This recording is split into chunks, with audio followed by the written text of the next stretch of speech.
Iron Banner is back on Tuesday the 15th of March 2022 and it's back for its first instalment in Season of the Arisen. That means Lord Saladin is going to visit the tower and he's got two new weapons with him, including a new 180 hand cannon called Frontier's Cry and a new Vortex Frame Void Sword that looks like a Light Saber, and that one is called Razor's Edge. Well, today I'm going to run through the Iron Banner quest in Season of the Arisen called What We Survive, and also how to complete all the steps and what loot to expect, plus what other loot we have available in Season of the Arisen. Well, if you're new around here or find this useful, don't forget to hit that subscribe button down below for all the latest Destiny 2 content and turn on notifications by hitting that bell. And roughly 98% of viewers who watch This Week in Video Games aren't subscribed, so subscribe today and never miss an update. Well, Lord Saladin is returning to the tower tomorrow, and this is going to be the final Iron Banner in the format that we've been used to for some time. Well, next season the game mode is getting a much needed revamp, particularly with the loot and how we can access rewards.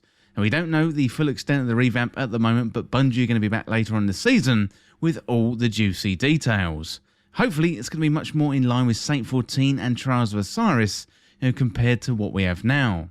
But before we get too deep into the video, I'd love to hear your thoughts on what you want to see from Iron Banner next season in the comments. But that is next season, and today we are here to talk about Iron Banner in Season of the Arisen. And first of all, I'm going to run through the Lord Saladin questline, and then I'm going to get stuck into the God Roll loot, plus a little public service announcement about weapons that have left, and also armor perks to look out for. So before you get stuck into Iron Banner, here's some quick tips and reminders. So remember, it's a power-enabled activity, so the higher power you are, the easier it's going to be. So before you go into Iron Banner, equip your highest level gear. Don't forget to pick up the bounties from Lord Saladin, as they help you level up nice and quickly, with each of them being a pinnacle drop source. Lord Saladin can be found in the tower above Banshee 44, standing in front of his flaming symbol. You literally can't miss him.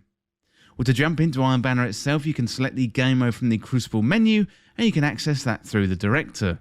So you've got two nodes, Iron Banner and Iron Banner Freelance. So if you play solo, check out the Freelance mode, and if you've got a team, try Iron Banner Regular. Well, next up today, let's have a look at how to complete What We Survive, and that is the Lord Saladin quest in Season of the Arisen. So first of all, step 1, we've got Flame in the Forest. So during Season of the Arisen, defeat opponents, capture zones, and defeat opponents with Void or Solar final blows. So you need 10 zones, kill 30 Guardians, and with the Void and Solar final blows, you need 15. Then for step 2, we got Blood for Bread. So during Season of the Arisen, complete Iron Banner matches, capture zones, and defeat opponents with hand cannon final blows. So with hand cannons, you need 15 final blows, complete 6 matches, and capture 20 zones. And after this step, you're going to get the new Frontier's Cry hand cannon. Well, step 3 is Lessons Well Learned. So during Season of the Arisen, defeat opponents, capture zones, and defeat opponents with either sniper rifles or glaive final blows. So with a sniper rifle or the glaive, you need 10 kills, you need to capture 30 zones and kill 100 Guardians. But with the zones and the Guardians, don't worry, you don't need to capture 30 zones for this step of the quest. It is cumulative, so it is going to accrue as you play all these matches. So step 4 is Iron Will. During the Season of the Arisen, defeat opponents with supers, capture zones, and defeat opponents with sword or melee final blows. So with supers, you need to defeat 15 opponents, you need to get 40 zones, and you need 5 sword or melee final blows.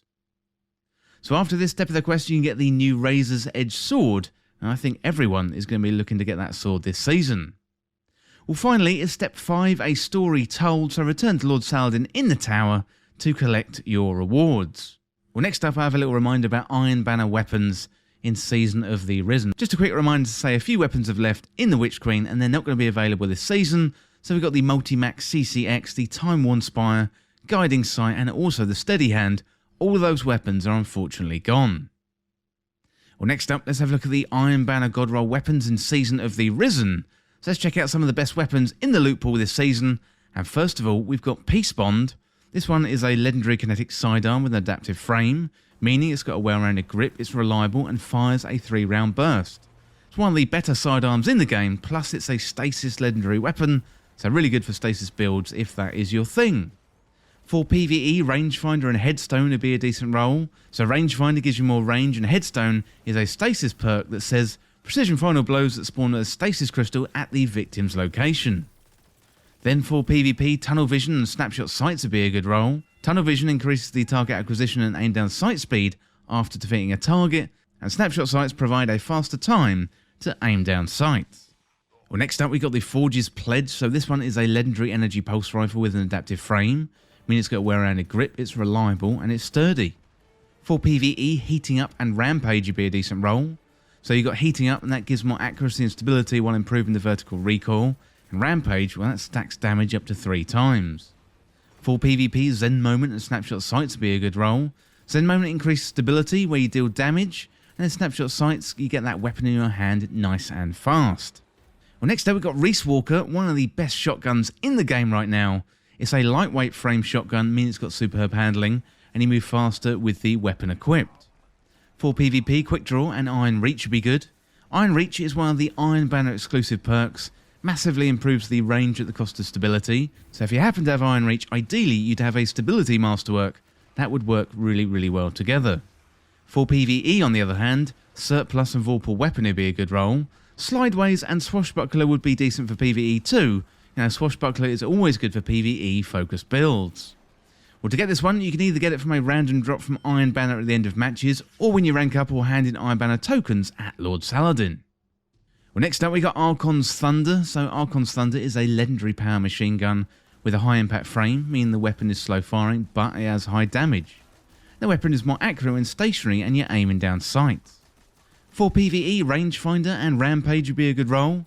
Mulligan and Thresh is also a good role for PvE, but for PvP, Quick Draw and Snapshot Sights would be a really good role, or you've got Killing Wind and Iron Grip. To get this one, you can either get it from a random drop from the end of Iron Banner matches, or when you rank up or hand in Iron Banner tokens to Lord Saladin in the tower. Well, next up we got the new weapon. So first of all we got Frontier's Cry. It's a new legendary energy hand cannon with a precision frame, meaning the recoil pattern is much more predictably vertical, and the weapon fires quickly with high accuracy. For PvE, Rapid Hit and Kill Clip would be good. So Rapid Hit is where rapid precision hits temporarily increase stability and reload speed, and then Kill Clip increases the damage when reloading after a kill. For PvP, Steady Hands and Iron Reach would be really good. Steady Hands is a new perk this season, so it's where the kills provide improved handling for all weapons for a short duration, and then you've got Iron Reach, and it massively improves weapon range at the cost of stability. You can get this one from the Iron Banner quest in Season of the Risen. Well, finally we've got Razor's Edge, and this is my number one pick. This looks absolutely fantastic.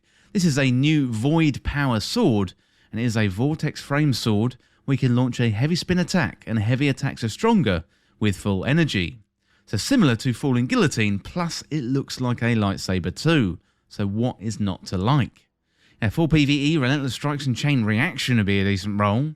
So Relentless Strikes means landing 3 light attacks to grant sword ammo, and then you've got Chain Reaction, where final blows create elemental damage explosions, and given this is a Void Sword, this is going to be really potent this season.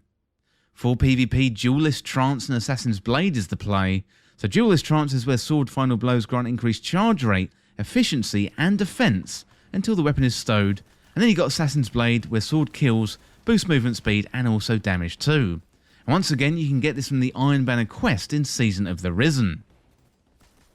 Well, finally we've got the Iron Banner armor and perk. Well, the Iron Forerunner set is going to be available again this season, and Bungie added a perk to this called Iron Lord's Pride. So wearing a piece of this armor grants a small chance of an enhancement prism dropping at the end of an Iron Banner match. So Iron Banner is now potentially a really good source for prisms and rank up materials. Well, that is just about it for Iron Banner in Season of the Risen. Do let me know down in the comments what weapons you are chasing for Iron Banner this season, and also let me know what you think about those new weapons, the Razor's Edge and also the Frontier's Cry. Well, that is it for this Iron Banner guide and god rolls to get in Season of the Risen, and as always, thank you so much for watching. For more Destiny 2 content like this, hit that subscribe button down below and subscribe to This Week in Video Games. Or you can check me out on Twitter at TWIVG Podcast. If you enjoyed this video and found it useful, liking and sharing the video would really help me out. Otherwise, check out the other videos on the channel. Well, thanks again, and I'll see you soon.